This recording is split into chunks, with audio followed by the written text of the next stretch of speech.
Aceh Explore menampilkan halaqah dari Masjid Raya Baitur Rahman Banda Aceh. Subscribe, komen, like, dan share. Assalamualaikum warahmatullahi wabarakatuh. Alhamdulillahi rabbil alamin. Wal aqibatu lil muttaqin. Wala udwana illa 'alal zalimin. Ashhadu an la ilaha illallah rabbul alamin. وأشهد أن سيدنا محمدا سيد الأنبياء والمرسلين اللهم صل على سيدنا محمد وعلى آله وأصحابه أجمعين. Hadirin hadirat peserta halaqah maghrib pada Masjid Raya Baitur Rahman yang kita cintai ini, para pendengar radio Baitur Rahman, para pendengar radio Republik Indonesia Banda Aceh, para pendengar radio Serambi FM, dan para pendengar radio-radio lainnya yang turut serta menyebarluaskan halaqah maghrib dari Masjid Raya Baitur Rahman Banda Aceh yang kita cintai ini. Para pemirsa TV Baitur Rahman, YouTube, di mana saja Anda berada, marilah kita panjatkan puji dan syukur kepada Allah Subhanahu wa Ta'ala yang terus-menerus memberikan rahmatnya kepada kita semua, baik yang dapat kita rasakan maupun yang tidak kita rasakan, namun sangat kita butuhkan nikmat Allah tersebut. Marilah kita bersyukur kepada nikmat-nikmat tersebut dengan cara kita melaksanakan suruhan Allah dan kita meninggalkan larangannya. Selawat beriring salam tidak pernah lupa kita sampaikan kepada baginda Rasulullah sallallahu alaihi wasallam yang telah membawa umatnya ke jalan yang benar. Pada hari ini banyak saudara-saudara kita dari Aceh dan di luar Aceh yang sedang berada di tanah suci guna menunggu tibanya waktu wukuf mereka mulai melaksanakan ibadah haji. Hadirin yang berbahagia, perlu kita ingatkan bersama bahwa pemerintah Aceh mulai besok akan melaksanakan musabaqah tilawatil Quran di Bener Meriah, dan kita duga akan sukses dengan sebaik-baiknya. Dan faedah dari adanya MTQ itu salah satunya adalah memberi tahu kepada semua orang bahwa syiar Islam itu terus berkibar. Dan musabaqah tilawatil Quran mengajak anak-anak kita, baik yang kecil maupun yang sudah besar maupun yang sudah menjadi pemuda, untuk selalu mendekatkan diri kepada Al-Quran. Salah seorang pengikut musabaqah tilawatil Quran itu telah diseleksi di kampungnya, telah diseleksi di kecamatannya, telah diseleksi di kabupaten, dia yang unggul. Jadi dia sudah berpacu dengan teman-temannya. Kebetulan kali ini dia yang menang. Perpacuan itu, perlombaan tersebut mengajak anak-anak kita untuk selalu memperhatikan Al-Quran. Dan cabang-cabang yang dimusabaqahkan itu banyak. Ada bacaan, baik yang mujawwad atau murattal, ada yang anak-anak kecil ataupun orang dewasa, ada laki-laki dan perempuan. Kemudian bukan membaca saja, dia juga diperlombakan menghafal 5 juz, 10 juz, 20 juz dan 30 juz. Jadi anak-anak kita itu diberi dorongan untuk dekat dengan Al-Quran. Lantas bukan baca dan hafal, juga dibicarakan, diperlombakan adalah mengartikan Al-Quran itu dalam cerdas cermat.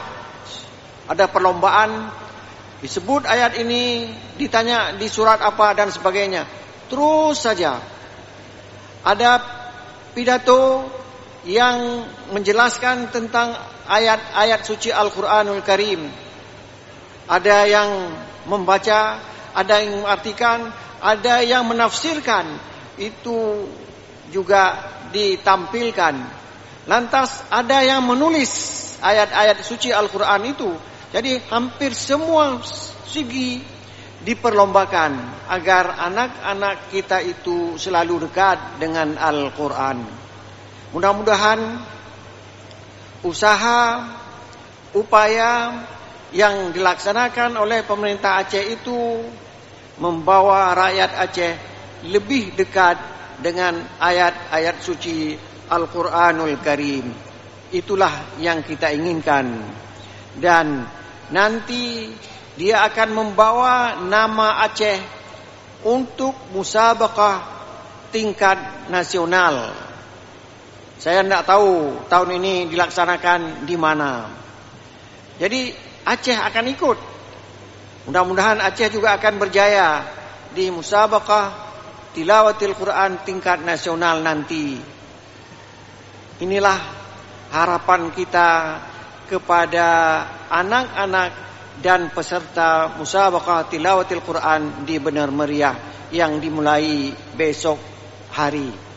Hadirin hadirat berbahagia, sambil kita duduk beriktikaf, sambil kita duduk menunggu tibanya waktu Isya, marilah kita bacakan beberapa potong ayat suci Al-Quranul Karim yang pada malam ini telah sampai kepada ayat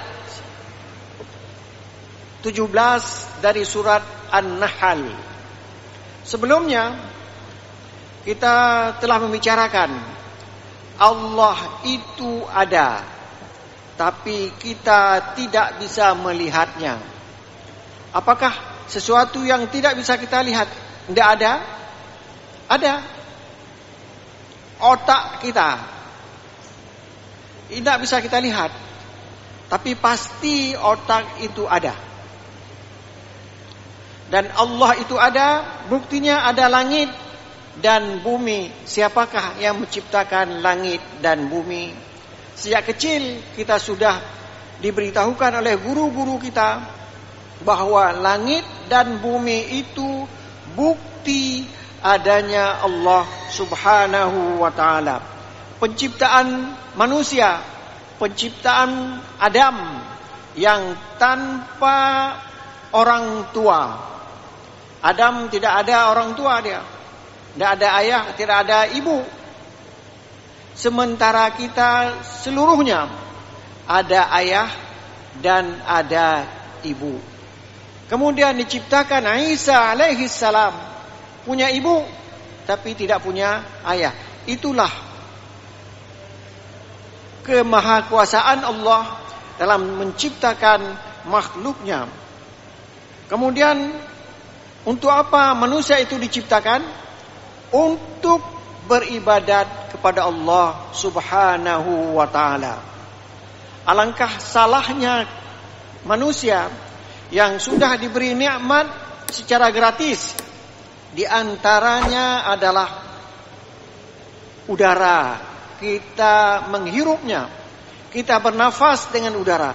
Kalau sebentar saja udara itu putus, kita sesak nafas, mungkin langsung meninggal. Jadi kita diciptakan untuk menyembah Allah Subhanahu wa ta'ala. Dan cara menyembahnya diatur dalam Al-Quran dan dijelaskan oleh Nabi dalam hadisnya, baik hadis qauli, fi'li, dan taqriri. Sebuah mobil, apa saja namanya mobil, dia pasti ada buku yang menjelaskan tentang mobil tersebut. Taruh saja Avanza. Ya, ada buku yang menjelaskan bahwa kalau begini salahnya, begini cara memperbaikinya, dan begini cara menyetirnya, dan seterusnya. Kalau kita pakai buku yang lain, buku mobil Suzuki, tidak tepat. Jadi kita diciptakan oleh Allah Subhanahu wa ta'ala, disuruh hidup di dunia ini, dan diberi cara kita hidup di dunia ini. Itulah jalan yang lurus. Kita berdoa, ihdinas siratal mustaqim. Tunjukilah kami jalan yang lurus. Kemudian Allah menundukkan malam, siang, matahari, dan bulan. Itu semuanya untuk manusia. Siang kita bekerja, malam kita tidur. Matahari untuk mendapat vitamin. Vitamin banyak dari sinar matahari dari jam sekian sampai jam sekian. Kalau tidak tahu, tanya saja sama para dokter. Kemudian bulan, untuk apa bulan dan sebagainya. Kita tanya pada anak-anak yang sedang belajar tentang ilmu bumi. Kemudian menundukkan laut. Air di dunia ini lebih banyak dari daratan. 3/4 bumi ini air, 1/4 daratan. Rezeki kita banyak sekali di laut itu. Kadang-kadang ilmu kita tidak ada, maka negara lain datang mengambil harta kita yang terpendam di dalam laut tersebut. Anak-anak kita tidak tahu kenapa tidak sekolah. Kalaupun sekolah, tidak sampai bisa mengambil apa yang ada di lautan tersebut. Ada perhiasan, ada mutiara, itu semuanya ada di laut. Mutiara itu mahal sekali. Kalau kita bisa mengambil, kita bisa menjual, kita akan hidup mewah di dunia ini. Sekarang, sesudah Allah menjelaskan bukti-bukti yang banyak itu, siapakah yang menciptakannya? Kita sendiri, kalau telunjuk kita ini terpotong, kita tidak dapat menggantikannya walaupun kita banyak uang. Uang kita di bank, deposito banyak sekali. Tapi apakah kita bisa beli? Di mana toko yang menjual tentang telunjuk saya yang sudah terpotong itu? Tidak ada, sampai hari ini tidak ada. Jadi Allah lah yang menciptakan itu. Kita tidak bisa menciptakannya. Kemana saja kita pergi, benda itu harus datang dari ciptaan Allah Subhanahu wa ta'ala. Sehingga ayat ke-17 dari surat An-Nahl berbunyi, A'udzu billahi minasyaitonir rajim. Afaman yakhluqu kaman la yakhluq afala tadhakkarun. Apakah zat yang menciptakan langit, bumi, isi langit dan isi bumi, isi lautan, isi daratan, kaman la yakhluq, sama seperti patung yang tidak pernah menciptakan? Pertanyaan itu akan terjawab, tidak sama. Patung itu diciptakan, bukan menciptakan dia. Dia diciptakan oleh penyembahnya. Jadi penyembah patung aneh cara berpikirnya. Dia bikin patung, kemudian dia sembah. Sementara dia bukanlah ciptaan patung itu. Ini yang aneh. Sementara kita tadi salat menyembah Allah karena Allah lah yang menciptakan kita. Jadi pantas kita menyembahnya karena dia menciptakan, bukan orang tua kita.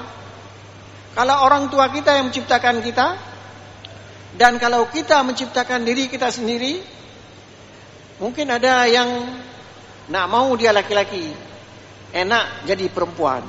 Nak mau dia lahir di suatu tempat, enak lahir di tempat yang lain. Begitulah.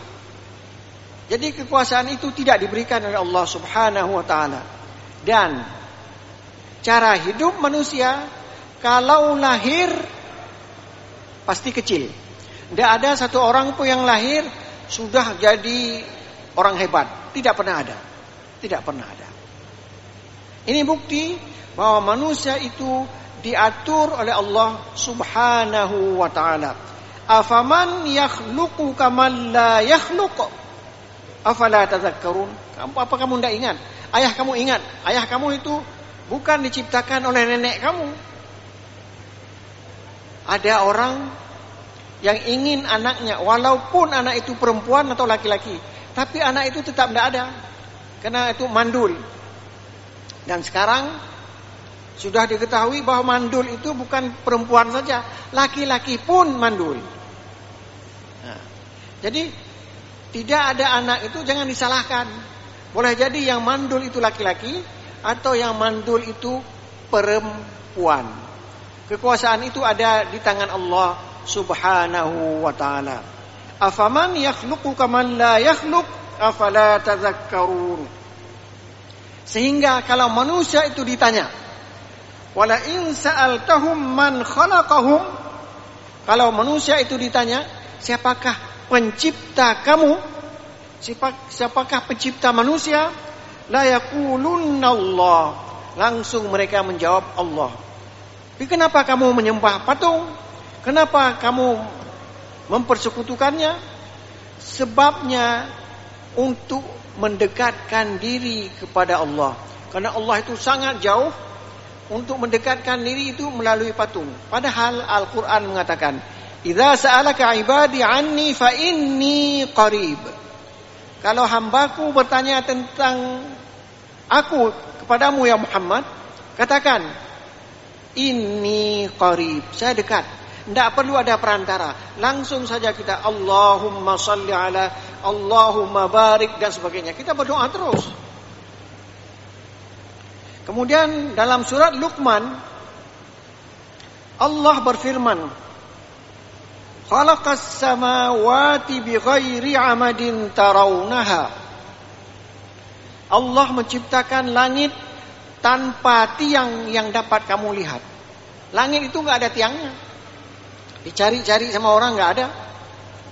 Wa alqa fil ardi rawasiya.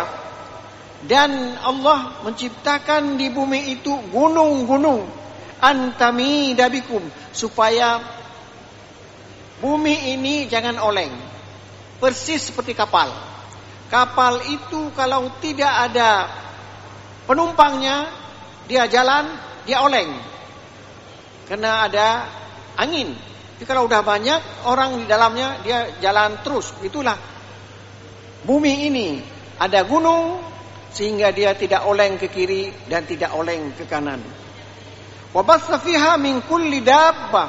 Allah menyebarkan binatang. Ada yang binatang yang 4 kaki, ada binatang yang 2 kaki seperti ayam, ada macam-macam. Binatang itu berbagai bentuknya. Wa anzalna minas samaa'i ma'an, kami turunkan air dari langit. Fa ambatna fiha maka kami tumbuhkan di bumi itu tumbuh-tumbuhan. Min kulli zaujin karim, pasangan-pasangan yang mulia. Kalau kurma, kenapa dia tidak ada buahnya? Karena tidak, yang ada jantan saja atau betina saja. Serbuk betina atau serbuk jantan itu tidak datang dari satu batang ke batang yang lain. Itulah sebabnya kalau batang kurma tidak ada buahnya, boleh jadi dia itu jantan semua. Boleh jadi atau orang yang memelihara kurma sudah tahu. Kalau dulu kita mendengar saja batang kurma itu ada di Arab. Sekarang sudah ada di Aceh. Pergi saja ke Belang Bintang, pergi lihat di sana. Petik buah itu, makan. Rutab itu yang masih belum masak betul, masih keras, bisa dimakan. Hadza khalqullah. Inilah ciptaan Allah. Tidak ada zat lain yang mengatakan ini saya ciptakan. Tidak ada. Allah jelas mengatakan saya pencipta langit, saya pencipta bumi, saya pencipta gunung, saya pencipta binatang. Hadza khalqullah. Inilah ciptaan Allah. Fa'aruni madza khalaqal ladzina min duni. Coba kasih nampak. Pencipta yang lain yang menciptakan benda-benda yang lain. Nampakkan. Pernah terjadi dialog antara Nabiullah Ibrahim dengan seorang penguasa di zamannya. Kata Nabi Ibrahim, Tuhanku itulah zat yang menciptakan aku. Kata penguasa itu, aku pun sama dengan Tuhanmu Ibrahim. Bagaimana sama? Aku bisa mematikan, aku bisa menghidupkan. Bagaimana caranya? Kalau saya tangkap seseorang, saya bunuh, itu berarti saya matikan dia. Kalau saya lepaskan dia, berarti saya hidupkan dia. Padahal logika itu tidak lurus. Bisa kita tanya, sesudah engkau lepaskan orang itu, tidak kamu bunuh, apakah kamu yang menghidupkan orang itu? Yang dia makan pisang, pisang itu ciptaan kamu? Dia minum air, air itu ciptaan kamu? Maka lawan Nabi Ibrahim itu tidak bisa menjawabnya. Nabi Ibrahim mengatakan, Tuhanku menerbitkan matahari di timur, menenggelamkannya di barat. Coba sekarang kamu putar, keluarkan matahari dari barat, tenggelamkan di timur. Coba sekarang, coba. Enggak bisa dia. Apa juga kamu sama dengan Tuhan yang aku sembah? Walaupun demikian, orang yang tidak mendapat hidayah tetap saja dia hidup dalam kegelapan. Padahal itu sudah jelas sekali bahwa Allah itu pencipta alam dan segala isinya. Hadirin hadirat yang dirahmati Allah, kita sambung.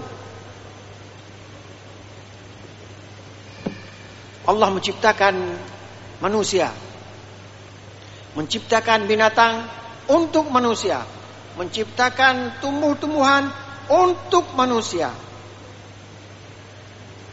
Yang kita makan adalah nikmat Allah Subhanahu wa ta'ala. Dalam ayat ke-18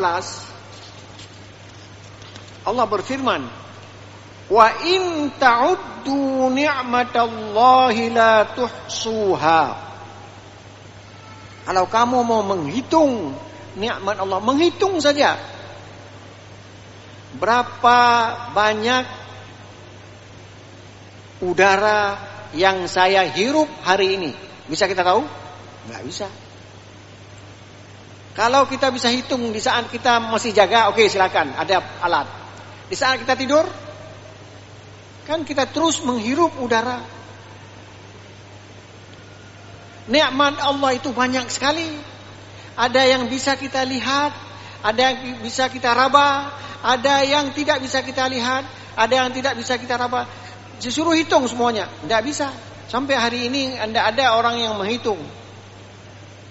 Kita menghirup udara ini. Kalau orang sakit di rumah sakit, dia pakai oksigen. Oksigen itu harus bayar sekian. Kalau Allah meminta bayar kepada kita, sanggupkah kita bayar? Pasti tidak. Wa in ta'uddu ni'matallahi la tuhsuha. Kalau kamu menghitung nikmat Allah, pasti kamu tidak dapat mengetahui berapa banyaknya. Tidak usah hitung. Ini diminta untuk menentukan bahwa nikmat Allah itu banyak. Bukan berarti kita harus pulang dari rumah, ada alat, kita bikin alat, kita hitung. Saya menghirup nafas hari ini begini 5 ton. Begini. Kemudian saya makan. Tidak bisa kita hitung.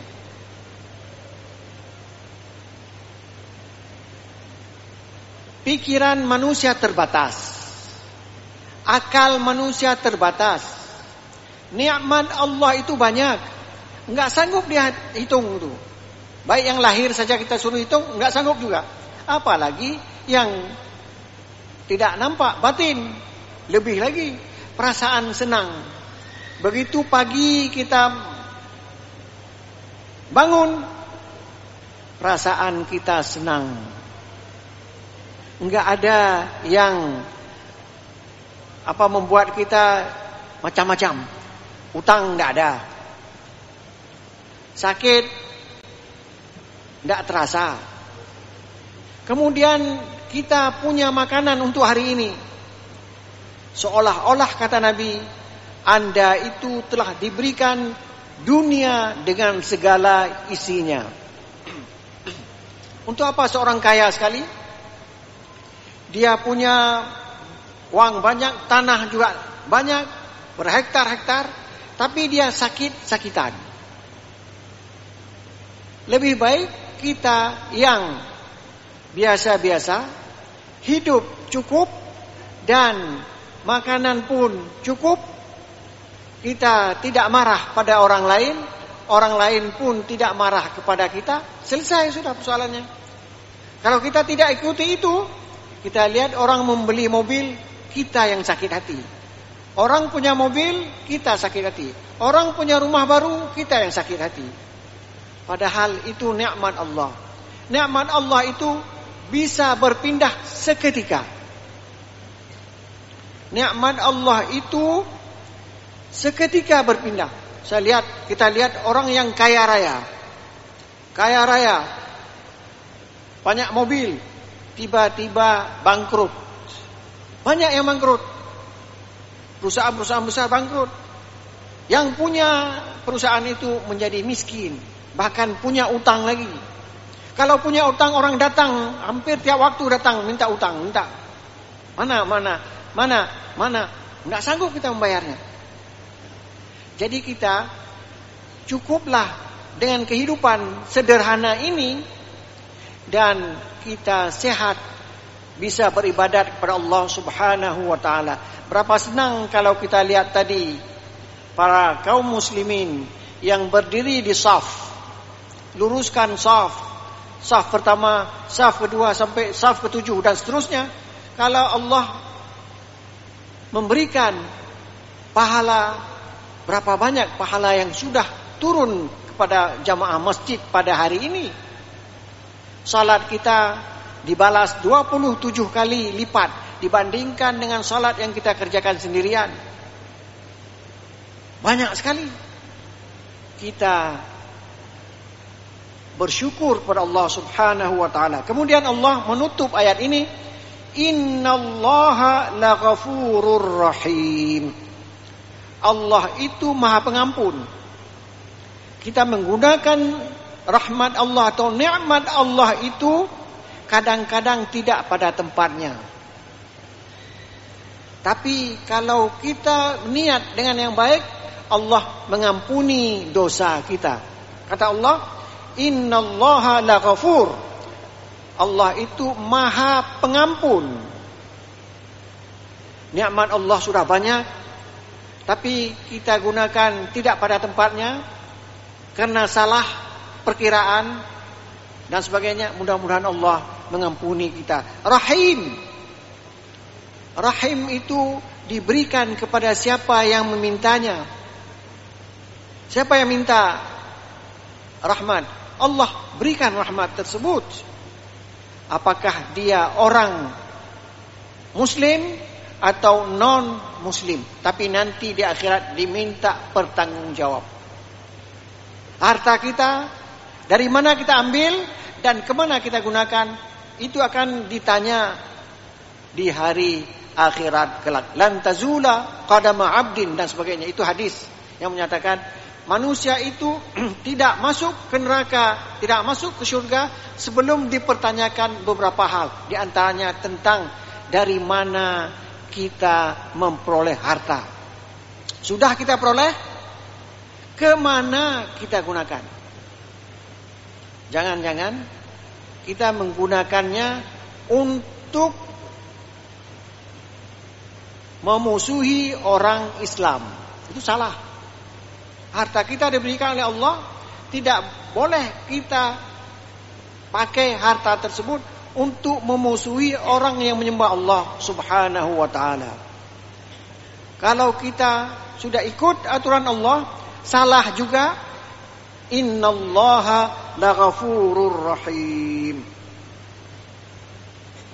Di ayat yang lain, ini di ayat An-Nahl ayat 18. Di ayat ke-34 dari surat Ibrahim. Wa atakum min kulli ma sa'altumuh. Kita minta diberikan. Ya Allah, berikanlah kepadaku keturunan. Ada anak laki-laki dan perempuan, atau perempuan saja atau laki-laki saja. Yang penting keturunan ada. Kita minta jabatan diangkat. Kita minta kekayaan, diberi toko, lantas kita banyak uang. Wa atakum min kulli ma sa'altumu. Allah memberikan apa yang kamu minta. Wa in ta'uddu ni'matallahi la tuhsuha. Kalau kamu menghitung nikmat Allah yang telah diberikan kepada kamu, pasti kamu tidak dapat menghitungnya. Kemudian, kebanyakan manusia, innal insana la zalumun kafar. Manusia itu zalim terhadap dirinya sendiri. Bagaimana manusia zalim terhadapnya sendiri? Dapat uang banyak, dia makan banyak. Kapan saja dia makan. Ini harta saya kok, saya makan semau saya. Banyak makan gula, ada kena diabetes. Itu sudah zalim tuh. Karena terlampau banyak menggunakan. Kafar. Kita tidak bersyukur kepada Allah yang memberikan nikmat kepada kita. Padahal yang diminta bukan membayar nikmat itu, tidak. Kita tidak diminta untuk macam-macam, tapi hanya bersyukur saja. Karena kaum orang Islam, dia hidup di dunia ini dengan dua sayap. Sayap pertama syukur. Ketika dapat harta banyak, kedudukan yang lumayan, bersyukur. Kemudian sayap yang satu lagi, ketika dia mendapat cobaan, dia sabar. Jadi orang Islam itu dia terbang dengan dua sayap. Satu sayap namanya syukur, satu sayap namanya sabar. Kalau kita ada dua sayap itu, insya Allah kita tidak mengeluh. Dan sabar itu sudah dilatih di bulan Ramadan. Di bulan Ramadan kita punya harta banyak. Di rumah sendiri ada air dalam gelas, di kamar sendiri, tapi kita tidak minum. Kenapa? Kita tahu Allah melihat apa yang kita buat. Maka sesudah Ramadan juga demikian. Kalau ada harta orang, janganlah ambil. itu harta orang, harta saya masih ada. Begitulah. Lantas kita pindah ke ayat 19. Wallahu ya'lamu ma tusirruna wa ma tu'linun. Allah mengetahui apa yang kamu sembunyikan. Manusia ini tidak mau rahasianya diketahui oleh orang lain, kecuali orang bodoh. Saya begini. Itu kalau orang yang banyak cerita, lebih-lebih cerita tentang dirinya sendiri, itu bodoh. Kenapa? Rahasianya itu dibongkar kepada orang lain. Kita tidak akan membongkar rahasia kita. Kita tutupi apa yang kita kerjakan pada malam ini, tidak kita ceritakan besok. Mudah-mudahan Allah mengampuni apa yang pekerjaan yang kita kerjakan di malam hari. Tapi ada manusia yang menceritakan, Allah akan mengazab orang itu 2 kali. Sudah salah buat, menceritakan lagi kepada orang lain. Dan kalau kita sembunyikan, yang tahu orang lain tidak tahu, kita tahu dan Allah tahu. Wallahu ya'lamu ma tusirrun. Allah tahu apa yang kamu sembunyikan. Wa ma tu'linun, apalagi yang kamu umumkan. Saya tadi malam curi mangga orang. Mencuri mangga itu sudah salah. Mengumumkan dia mencuri mangga itu salah juga. Jadi salah kuadrat, salah pangkat 2. Kalau kita dulu waktu masih muda berbuat salah, tidak usah kita ceritakan waktu tua, Pak. Dulu saya begini, dulu saya begitu. Bertaubatlah, karena Allah sangat suka kepada hambanya yang bertaubat. Jangan cerita kepada orang lain. Allah yang mengetahui, Allah yang akan mengampuni. Ini cara hidup orang yang punya ilmu. Tidak lebih banyak dia cerita tentang dirinya agar orang menganggap dia itu hebat sekali. Wah, saya dulu kan di sekolah nyontek. Nyontek itu apa? Melihat catatan. Guru nggak tahu saya dapat angka 9. Padahal saya nggak tahu, tapi karena catatan itu ada, maka saya lulus. Yang sudah itu sudahlah, tapi jangan cerita itu kepada anak. Anak itu akan buat seperti apa yang kita buat. Oh, benar, ayah saya sudah buat itu, saya juga buat itu. Nggak boleh. Sembunyikan apa kesalahan yang sudah kita kerjakan, dan marilah kita bertaubat atas berbagai kesalahan yang telah kita kerjakan. Di wallahu ya'lamu ma tusirruna wa ma tu'linun. Allah mengetahui apa yang kita sembunyikan dan apa yang kita umumkan. Dan Allah lebih mengetahui itu lagi. Apa? Ya'lamu sirra wa akhfa. Allah mengetahui sesuatu yang kita sembunyikan dan lebih tersembunyi dari itu lagi. Niat kita macam-macam. Kita buat belum kerjakan. Saya ini begini, saya itu, Allah juga sudah tahu. Kalau kita niat yang baik, Allah sudah memberi pahala. Misalnya, nanti malam saya akan sholat. Tiba-tiba tidak terbangun. Allah sudah memberikan pahala kepada niat kita. Itu akhfa, paling tersembunyi. Niat kita yang tahu hanya kita. Orang lain tidak tahu. Begitulah. Jadi Allah mengetahui yang kita sembunyikan dan yang lebih tersembunyi itu, yaitu niat-niat kita dan macam-macam. Kemudian kehidupan di dunia ini sudah demikian jelas. Kita baca ayat Quran itu jelas, tapi masih ada orang yang tertutup hatinya untuk menerima hidayah itu. Walladzina yad'una min dunillahi la yakhluquna syai'an wa hum yukhlaqun. Diberitahukan sekali lagi. Apa dibilang? Orang-orang yang berdoa kepada selain Allah, La yakhluquna syai'an. Patung yang mereka berdoa kepada itu, la yakhluquna syai'an, tidak menciptakan apa-apa. Dia sendiri enggak tahu apa-apa. Wahum yukhlaqun. Mereka diciptakan oleh penyembahnya. Sebenarnya penyembah itu lebih tinggi derajatnya ketimbang yang disembah. Tapi kejadiannya terbalik. Yang disembah itu seolah-olah dia hebat sekali. Padahal itu ciptaan dari manusia yang menyembah patung. Kalau kita sudah tahu itu, marilah kita tetap hidup dalam agama tauhid, agama Islam yang dibawa oleh Nabi besar Muhammad sallallahu alaihi wasallam, agar kita selamat di dunia dan selamat pula di akhirat kelak. Wabillahi taufiq wal hidayah. Wassalamu alaikum warahmatullahi wabarakatuh.